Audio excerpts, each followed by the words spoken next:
सखी से हेलो आज मेरी विदाई है।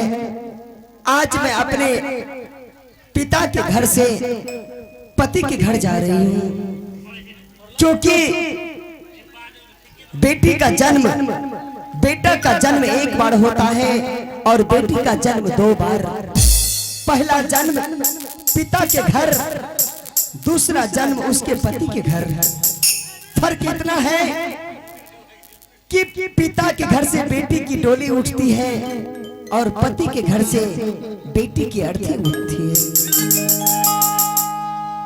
लिखने वालों ने लिख डाले,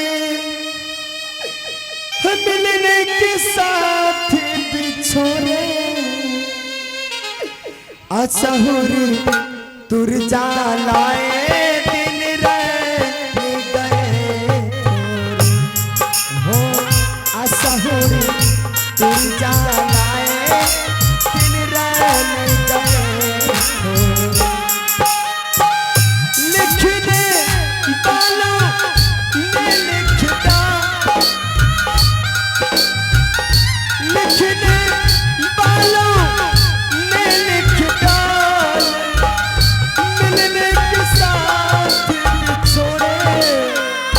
असहुर तुर जालाए दिल रैन गए, असहुर तुर जालाए दिल रैन गए।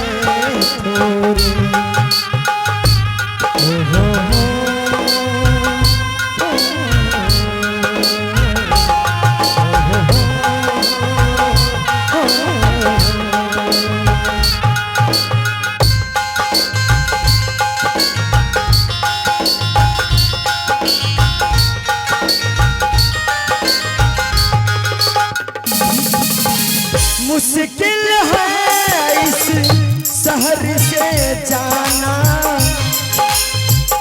मुश्किल है इस शहर से जाना, फिर जाने कब होगा आना, याद ना भूल न जाना, याद ना भूल न जाना। दीवाना 4 दिनों में इसने कितने, 4 दिनों में इसने कितने रिश्ते नाते तोड़े, असहुर तुर जालाए दिल रैन गए, असहुर तुर जालाए दिल रैन गए, असहुर तुर जालाए दिल रैन गए। हराने स्वामी चलो इस जगह से हम लोग अपना महल की ओर चलते हैं। क्यों नहीं स्वामी, अब चलिए स्वामी, चलने की हाँ तैयारी रानी, कीजिए। चलो चलते हैं, समय बहुत हो चुका है। चलो हेलो मास्टर साहब।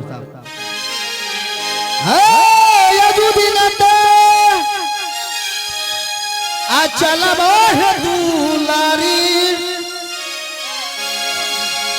हे उत्तम पूरा सा हरिया करानी आई।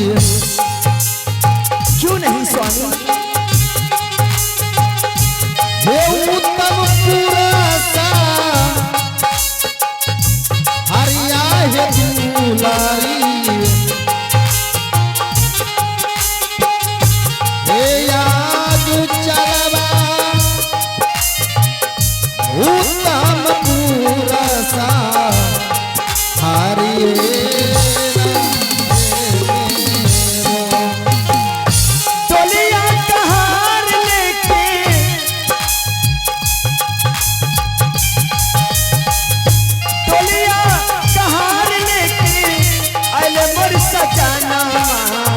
सजनमा हो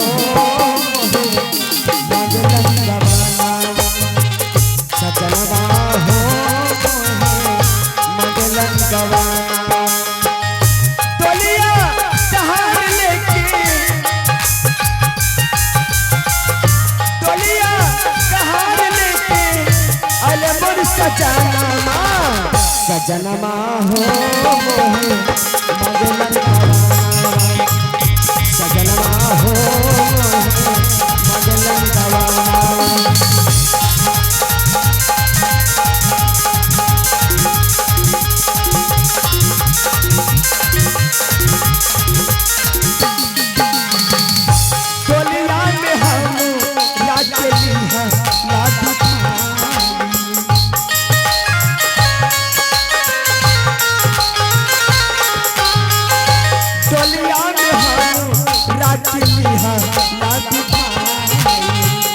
सुसुकी सुसुकी रोए बापू और माई, छूट जाई बाबुल के, छूट जाई बाबुल के हमारी अंगनमा, सजनमा हो मगलन गवाना, सजनमा हो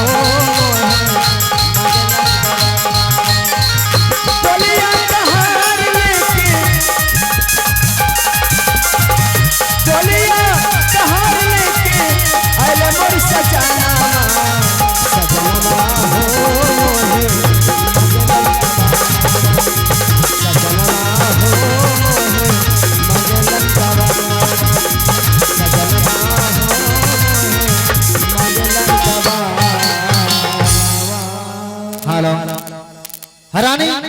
हम लोग चलते चलते उत्तमपुर के सीमान पर पहुंच चुके हैं। हे स्वामी, हाँ क्या उत्तमपुर का ये लास्ट सीमान है? हाँ रानी, और ये सब माया नगरी की बाजार है। बाजार है। आप इसी जगह डोली को रुकवा दीजिए स्वामी। ठीक है रानी, मैं बस इसी जगह डोली को रुकवा देता हूँ। अरे कहार भाई, रोक दो डोली को इसी जगह, मेरा महारानी आराम करने के लिए चाहता है। रोक दिया हरानी, रोक दिया डोली।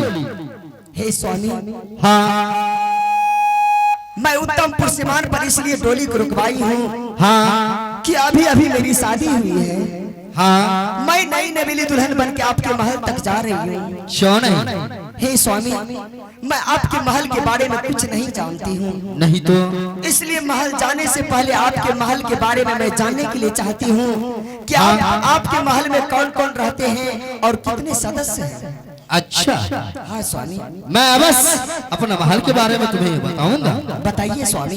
हरानी, अपने महल में नवड़ी बानी, महामंत्री सिपाही, हाथी हत्सार, घोड़ा घुड़सार और तुमसे बड़ी तुम्हारी बहन यानी बड़ी महारानी है महल में। क्या? हाँ, यानी मुझसे बड़ी महल में एक बड़ी महारानी है। हाँ रानी। हे स्वामी, मैं समझ नहीं पाई, आप जो मेरे साथ शादी किए हैं, हाँ यानी आप दूसरा शादी किए हैं। हाँ रानी। तो फिर ये दूसरा शादी करने का कारण क्या है स्वामी? हाँ रानी, दूसरा शादी करने का कारण है एक पुत्र के लिए। मैं पुत्र के लिए दूसरा शादी किया हूँ। तो आप एक पुत्र के लिए मेरे साथ शादी किए हैं। हाँ रानी। महल में जो बड़ी महारानी है उसके गर्भ से एक भी संतान की प्राप्ति नहीं हुई। नहीं रानी, इसलिए आप मेरे साथ शादी किए हैं। हाँ हाँ। हे स्वामी, मैं तो कुछ देर के लिए अंधेरों में भटक गई थी। अच्छा, अब मुझे समझ में आया कि मैं उस महल जा रही हूँ कि जहाँ की मेरे भाग्य, मेरे तकदीर से वो महल को उज्जवल हो सकता है। क्यों नहीं रानी? निपुत्र का नाम और निशान मिट सकता है। हाँ। हे स्वामी, मैं आपसे वादा करती हूँ बहुत जल्द आपके गोद में बच्चे दे दूंगी खिलाने के लिए। क्यों नहीं? हे स्वामी, हाँ। आज मैं बहुत खुश हूँ स्वामी, बहुत खुश हूँ। क्यों जानते हैं? क्यों? आज आपके साथ मेरी शादी हुई है। अच्छा। और अग्नि को साक्षी मानकर 7 फेरे लेकर एक चुटकी मांग में सिंदूर भरकर मुझे पटरानी बनाकर आप अपने महल तक लेके जा रहे हैं। हाँ रानी, इसलिए मैं खुश हूँ स्वामी। क्यों नहीं? हरानी, हरानी, क्या हुआ रानी? क्या हुआ? स्वामी, हाँ मुझे पानी बहुत जोर से प्यास लगी है। क्या? पानी प्यास के मारे मेरी कंठ सूखी जा रही है स्वामी। अच्छा रानी, मैं तुम्हें मरने के लिए नहीं दूंगा, बल्कि मैं तुम्हारे लिए पानी का व्यवस्था करता हूँ। जल्द से जल्द पानी का प्रबंध कीजिए स्वामी। रानी, मैं यूं गया और यूं आया पानी लेकर।